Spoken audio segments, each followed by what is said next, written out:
বিসমিল্লাহির রহমানির রহিম। আসসালামু আলাইকুম। Welcome back to my channel SN kitchen. আজ আপনাদের সামনে হাজির হয়ে গেলাম দুর্দান্ত স্বাদের নবাবী সেমাইয়ের রেসিপি নিয়ে। তার আগে চলুন এই সেমাই সম্পর্কে একটু জেনে নেই। মুঘল যুগে নবাব জমিদারদের বাড়িতে অতিথি আপ্যায়নে বিশেষভাবে ঘি, বাদাম, দুধের রিচ সেমাই রান্না করা হতো। সাধারণ মানুষের রান্না ছিল সিম্পল, কিন্তু নবাবদের রান্না ছিল রিচ, সুগন্ধি আর বেশি স্বাদযুক্ত এবং উপাদানযুক্ত। এই প্রিমিয়াম স্টাইলটাই পরবর্তীতে নবাবী নামে পরিচিত হয়। সো কথা না বাড়িয়ে let's go my kitchen and cook. এখানে আমি কিশোয়ান লাচ্চা সেমাইটা নিয়েছি। এর মধ্যে 2টি প্যাক রয়েছে, প্রায় 300 গ্রাম মতো হবে। আমি প্রথমে চুলায় একটি প্যান নিয়ে নিলাম। এতে 1 টেবিল স্পুন ঘি দিয়ে দিচ্ছি।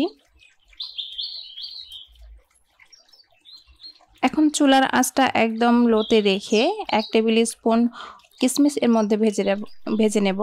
তবে চুলার আঁচটা অবশ্যই লোতে রাখতে হবে, না হলে কিশমিশগুলো কিন্তু পুড়ে যেতে পারে। আর দিয়ে দিচ্ছি 1 টেবিল স্পুন কাঠবাদাম কুচি এবং পেস্তা বাদাম কুচি। এখন সবগুলো উপকরণ হালকা আঁচে আমি একটু ভেজে নেব। যখন কিশমিশের কালারটা এরকম হয়ে আসবে, একটু ফুলে আসবে, শেষ পর্যায়ে এগুলো উঠিয়ে নিচ্ছি।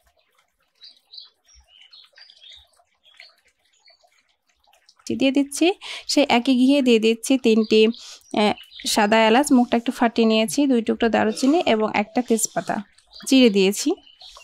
এখন সামান্য একটু ভেজে যখন খুব সুন্দর একটা ঘ্রাণ বেরোবে, সে পর্যায়ে আমি সেমাইগুলো এর মধ্যে দিয়ে দিচ্ছি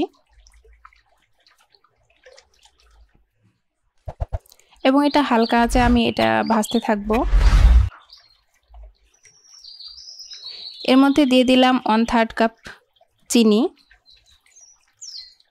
মিষ্টিটা আপনারা আপনাদের স্বাদ অনুযায়ী অ্যাড করবেন, তবে আমার কাছে এটাই পারফেক্ট মনে হয়েছে। যখন এটা হালকা একটু ভেজে আসবে এবং সনসন শব্দ করবে, সে পর্যায়ে দিয়ে দিচ্ছি 1/3 কাপ গুঁড়ো দুধ। গুঁড়ো দুধটা আমি আগে দিলাম না, কারণ আগে দিলে অনেক সময় পুড়ে যায় এবং এর স্বাদটা নষ্ট হয়ে যায়। তাই আমি এ পর্যায়ে গুঁড়ো দুধটা অ্যাড করছি। এতে করে এর স্বাদটাও ইনট্যাক্ট থাকবে এবং এটা পুড়ে গিয়ে একদম মাওয়ার মতো হয়ে যাবে না ইনশাল্লাহ।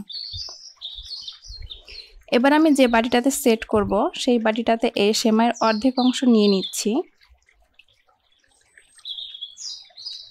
অর্ধেকটা পরিমাণ নিয়ে এভাবে আমি স্প্যাচুলা দিয়ে এটা সমান করে নিচ্ছি। চাইলে আপনারা হাত দিয়েও এই কাজটা করতে পারেন, তবে অবশ্যই সমান করে নিতে হবে।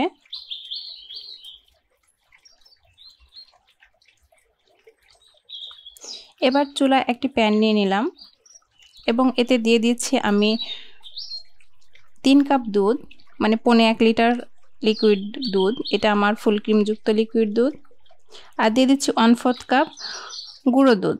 এখন ভালোভাবে এটা গুঁড়ো দুধটা আমি মিশিয়ে নেব। আর দিচ্ছি 1/4 কাপ কাস্টার্ড পাউডার।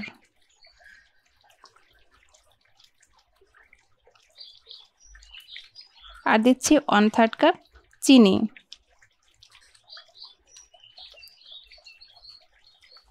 উপকরণগুলো ভালোভাবে মিশিয়ে নিতে হবে।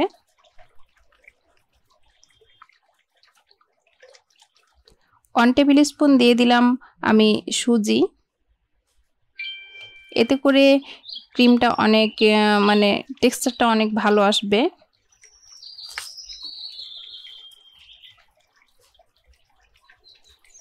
আর দিচ্ছি 1 টেবিল স্পুন কর্নফ্লাওয়ার। মিডিয়াম আঁচে সবগুলো উপকরণ আমি মিশিয়ে নিয়ে এটাকে মিডিয়াম আঁচে জাল করতে থাকব। এভাবে কিন্তু আমি এর মধ্যে যে ক্রিমটা অ্যাড করব, সেটা এভাবেও আমার ক্রিমটা বানিয়ে নেওয়া যায়। চাইলে আপনারা দোকানের যে ফুল ক্রিম পাওয়া যায় সেই ক্রিমটাও অ্যাড করতে পারেন। আর এখন আমি গরম গরম অবস্থায় এটা ঢেলে নিচ্ছি। আর গরম গরম অবস্থাতে এটা ঢেলে নিতে হবে, না হলে ঠান্ডা হয়ে গেলে আবার এটা জমাট বেঁধে যেতে পারে। এটা ঢেলে নেওয়ার পর এর উপর আমি যে অর্ধেক সেমাই রেখেছিলাম সেটা এর উপর আমি ছড়াই দিচ্ছি এবং স্প্যাচুলা দিয়ে এটা সমান করে নিলাম। আর যে কাঠবাদাম এবং কিশমিশ বাদাম কুচিগুলো আমি ভেজে রেখেছিলাম সেগুলো উপর থেকে ছড়াই দিলাম। আপনারা আপনাদের স্বাদ অনুযায়ী ইচ্ছে মতো বাদাম কুচি দিয়ে এটা ডেকোরেশন করে নিতে পারেন। আর দিয়ে দিচ্ছি কিছু চেরি আমার ছিল ঘরে, সেটা আমি কেটে উপরে ছড়াই দিলাম। এবার আমি টিফিন বাড়িটা লাগিয়ে দিয়ে এটা নর্মাল টেম্পারেচার ঠান্ডা করে নেব।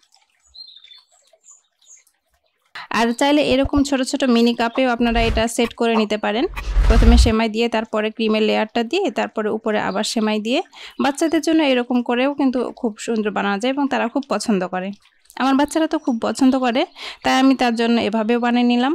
আমি ফ্রিজে ঠান্ডা করে নিয়ে তারপরে এবার পরিবেশন করে আপনাদের দেখাচ্ছি। এই যে দেখতেই পাচ্ছেন কি সুন্দর একটা লেয়ার আসছে, উপরে সেমাই লেয়ার, মধ্যে ক্রিমের লেয়ার এবং নিচে আরেকটা লেয়ার আছে। এবং নিচের লেয়ারটা অবশ্যই যেহেতু আমি গরম গরম ক্রিম দিয়েছিলাম তাই সেটাও একটু চুপসে যাবে এবং খুব ভালোভাবে সেট হয়ে যাবে।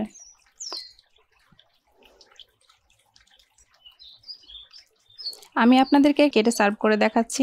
আর এটা একটু ভেতর থেকে চামচ দিয়ে খুব গর্ত করে এটা উঠাতে হবে যেন ভেতর থেকে লেয়ার সহ উঠে আসে এবং দেখতে অসাধারণ লাগবে এবং খেতেও তো অসাধারণ।